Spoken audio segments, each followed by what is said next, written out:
Hello à tous, bienvenue sur Slory TV. Je vous fais une vidéo rapide cheveux pour répondre à un commentaire que j'ai reçu de la part de Monica. Donc j'ai reçu un commentaire sous une vidéo qui n'avait rien à voir avec les cheveux. C'était sur ma vidéo sur la pousse de ma salade maison. Et vu que les questions étaient quand même assez précises, j'ai décidé de répondre. Donc ça sera une vidéo, comme je vous ai dit, rapide et que je développerai dans plusieurs petites vidéos par la suite. Donc Monica me demande comment avoir en fait du volume et de la longueur. Donc j'imagine sur des cheveux crépus, j'ai pas eu la précision.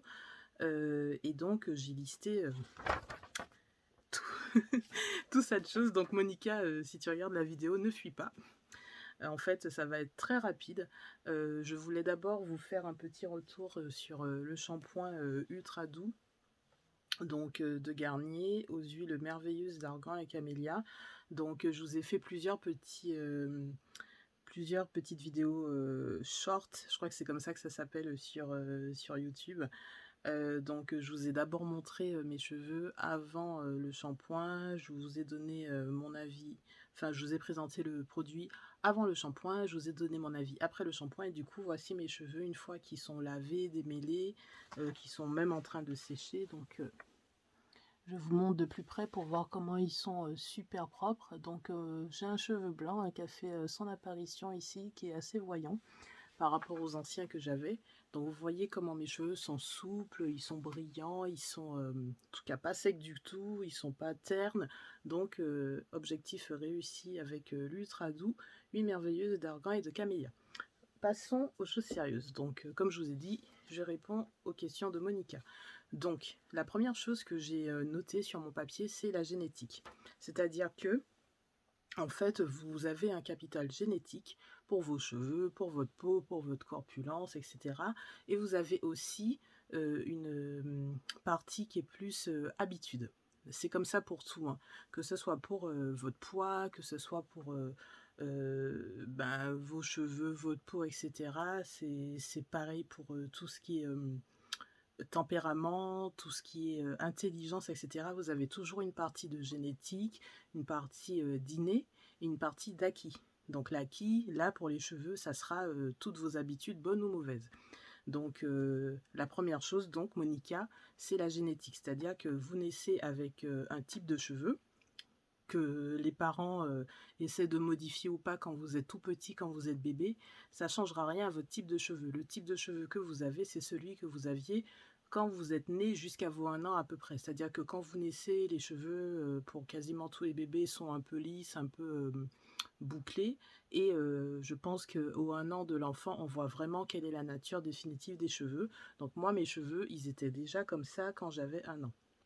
De ma naissance jusqu'à mes 1 an en tout cas. Ensuite, il y a eu plusieurs expériences dans ma vie. Quand j'étais petite, ma mère me faisait des défrisages à chaud. Donc vous savez, avec les espèces de peignes qu'on faisait chauffer sur la flamme. Donc ça m'a abîmé les cheveux. Donc dès très jeune, je ne savais plus trop quel était mon type de cheveux. Ensuite, je suis passée très vite au défrisage à froid.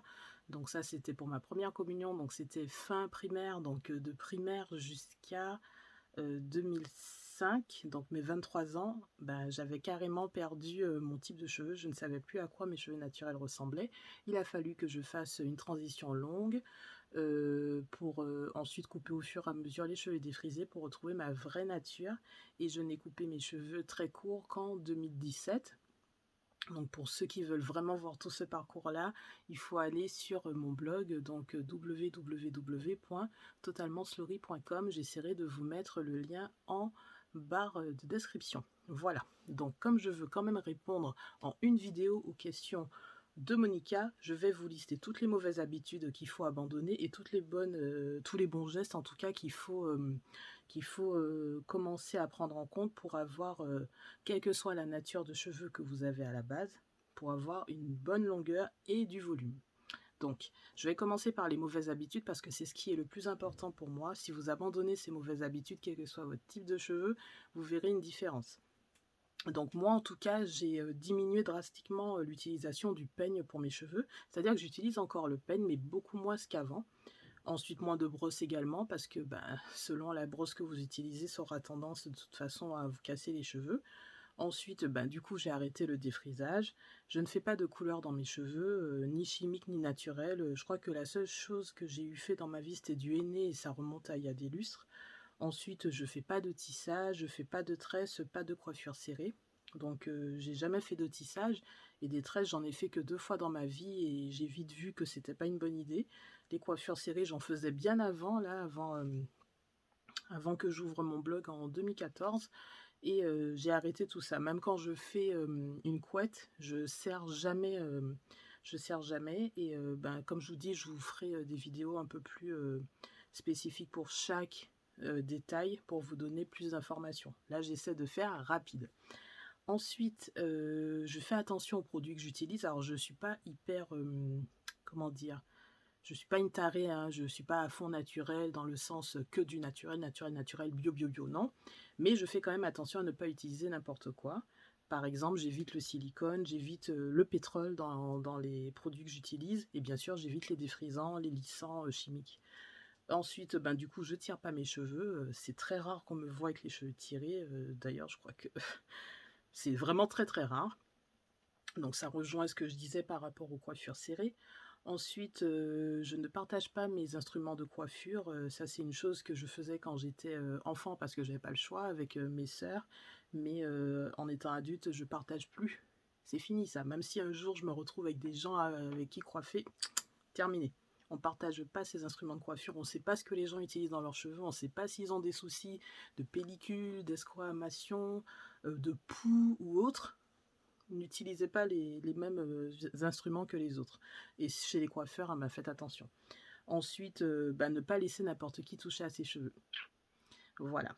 Donc ça, c'est pour les mauvaises habitudes. Ensuite, venons dans les bons gestes. Donc normalement, avec cette vidéo, si vous ne voulez pas vous prendre la tête à regarder toutes mes vidéos sur ma chaîne YouTube ou aller lire tous mes articles sur mon blog, cette vidéo, c'est celle où je vous dirai tout en un seul coup. Voilà, donc regardez-la encore et encore, il y a tous mes secrets dedans. Les bons gestes. Démêlage au doigt sur cheveux mouillés. Donc quand je vous ai fait le petit short où je vous ai mis mes cheveux quand ils étaient divisés en 4 avant le shampoing, ils étaient démêlés, ça se voyait pas trop mais ils étaient démêlés au doigt. Et ensuite j'allais me laver les cheveux. Ensuite le soir je mets un bonnet en satin pour éviter les frottements sur les draps ou sur les têtes d'oreiller, etc.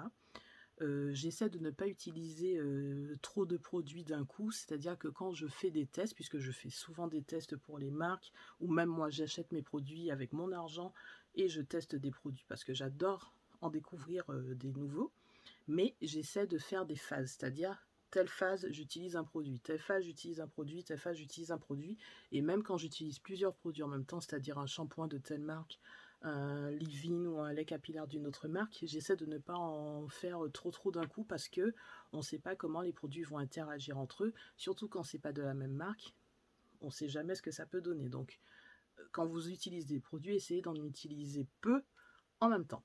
Voilà. Ensuite, boire suffisamment. J'ai remarqué quand même que mes cheveux sont beaucoup plus beaux quand je bois, quand je m'hydrate, du genre 1,5 litre d'eau par jour. Je vous ai pas dit d'aller boire 6 litres, etc. Ça, c'est du n'importe quoi. Mais hydratez-vous, c'est bon pour la peau, c'est bon pour les cheveux, c'est bon pour les ongles. Je vous montre quand même que les ongles sont aussi longs que les cheveux. Tout ça, ça va ensemble. Donc, manger des protéines. J'en mange énormément, je pense que ça se voit. Je mange des fruits, je mange des légumes. Alors, je suis pas mince, hein, je pense que ça se voit aussi. Mais je pense que je mange quand même assez diversifié pour avoir de bonnes vitamines. Et ça aide pour mes cheveux, pour ma peau et pour mes ongles. Pour information, je vais avoir 40 ans dans un mois à peu près. Donc, je pense quand même que ce que je mange, alors, ça n'a pas, comment dire, ça ne me permet pas d'être taille mannequin, mais en tout cas, je pense que pour mon corps, ça m'apporte de bons nutriments quand même. Ensuite, je lave mes cheveux par portion. Donc, je vous avais fait un short pour vous parler de ça, mais je pense qu'il n'était pas hyper bien fait. La façon dont c'était écrit, c'était peut-être pas assez lisible. Donc, je vous ferai de toute façon des vidéos spécifiques pour chaque point. Ensuite, limer ou tailler ses ongles pour ne pas accrocher dans les cheveux. Alors j'ai le souci en ce moment, vous voyez, je vous ai dit mes ongles sont longs et j'ai en particulier celui-là qui accroche. Donc juste avant de me démêler les cheveux, j'avais limé, mais j'ai remarqué tout à l'heure là que ça accrochait. Je vous montre ce que ça donne quand vous avez un ongle qui accroche. Bon, là comme par hasard, je fais la vidéo, ça va pas le faire, mais ça a tendance, regardez. Voilà, ça c'est ma hantise. Voilà, regardez. Ça c'est quand vous avez un ongle cassé, abîmé, un peu ébréché, ça accroche dans les cheveux, et là, je sais pas si ça se verra bien à la caméra, mais quand j'ai les ongles qui sont comme ça accroche, donc quand vous démêlez au doigt, forcément, c'est un problème. Donc faites attention à ça, c'est très très important. Pareil pour vos brosses, vos peines, si c'est de mauvaise qualité, que ça accroche, ben forcément ça cassera vos cheveux. Ensuite, tailler les pointes si nécessaire. Donc je taille pas souvent mes pointes, je sais qu'il y a des gens qui le font tout le temps, quasiment à chaque shampoing ils se taillent les pointes. Ça risque pas de pousser si vous coupez vos cheveux en permanence. Ne coupez que si vous avez les pointes abîmées. Là, mes cheveux sont mouillés. Normalement, quand les cheveux sont mouillés, on voit si les pointes sont abîmées. Comme vous pouvez le voir, je vais tourner sur moi-même, vous verrez que j'ai pas de pointes abîmées. Voilà. Quand c'est le cas, que mes cheveux soient beaucoup plus longs ou beaucoup plus courts, que ça me dérange parce que je vais perdre des centimètres et des centimètres, j'hésite pas. J'ai acheté un ciseau spécial pour mes cheveux que j'utilise exclusivement pour mes cheveux, jamais pour autre chose. On découpe pas de carton, pas de papier, pas de trucs alimentaires avec. Cheveux pour ciseaux pour cheveux. Uniquement, on le garde que pour ça. Vous coupez que si c'est nécessaire et vous coupez vraiment la partie abîmée. Là, quand il n'y en a pas, il n'y a pas besoin de tailler. Donc je ne taille pas régulièrement, je taille quand il y a besoin uniquement. Ensuite, utiliser des compléments. Donc ça m'est arrivé une seule et unique fois dans ma vie d'utiliser de la levure de bière. Alors j'ai utilisé ça parce que c'était un partenariat, donc j'ai testé, puisque quand je dis que je teste, j'ai utilisé toute la boîte, et j'ai aimé parce que j'ai vu que mes cheveux avaient poussé, qu'ils étaient en meilleure forme aussi, mes ongles aussi sont beaucoup plus forts.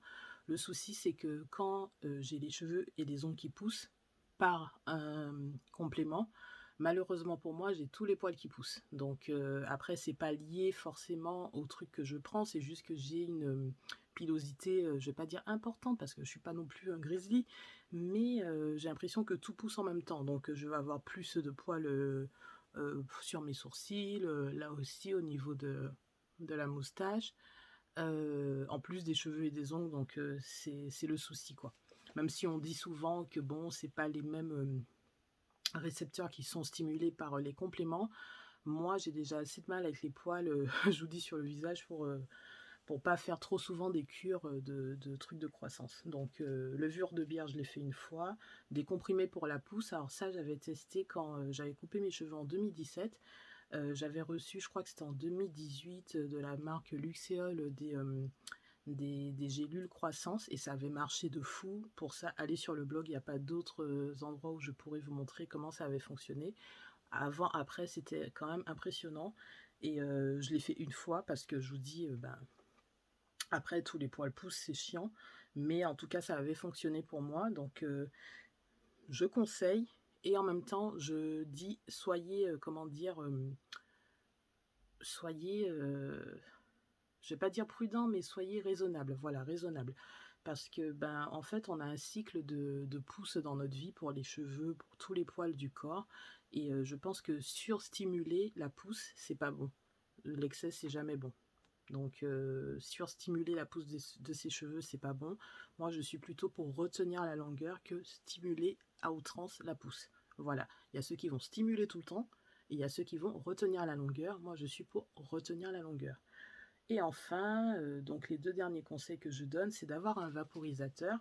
Donc dans votre vaporisateur, vous pouvez avoir juste de l'eau ou d'autres choses. Donc encore une fois, je reviendrai sur ces points dans des vidéos plus spécifiques sur chaque détail. Et enfin, le dernier conseil que je donne, donc c'est pas un geste, mais c'est des connaissances. Vous devez en fait avoir un minimum de connaissances sur vos cheveux, par exemple savoir quel type de cheveux vous avez. Est-ce que vous avez les cheveux raides, les cheveux ondulés, les cheveux bouclés? Est-ce que vos cheveux sont frisés? Est-ce que vos cheveux sont crépus? Parce que la façon de s'occuper des cheveux n'est pas la même en fonction du type de cheveux, donc c'est important.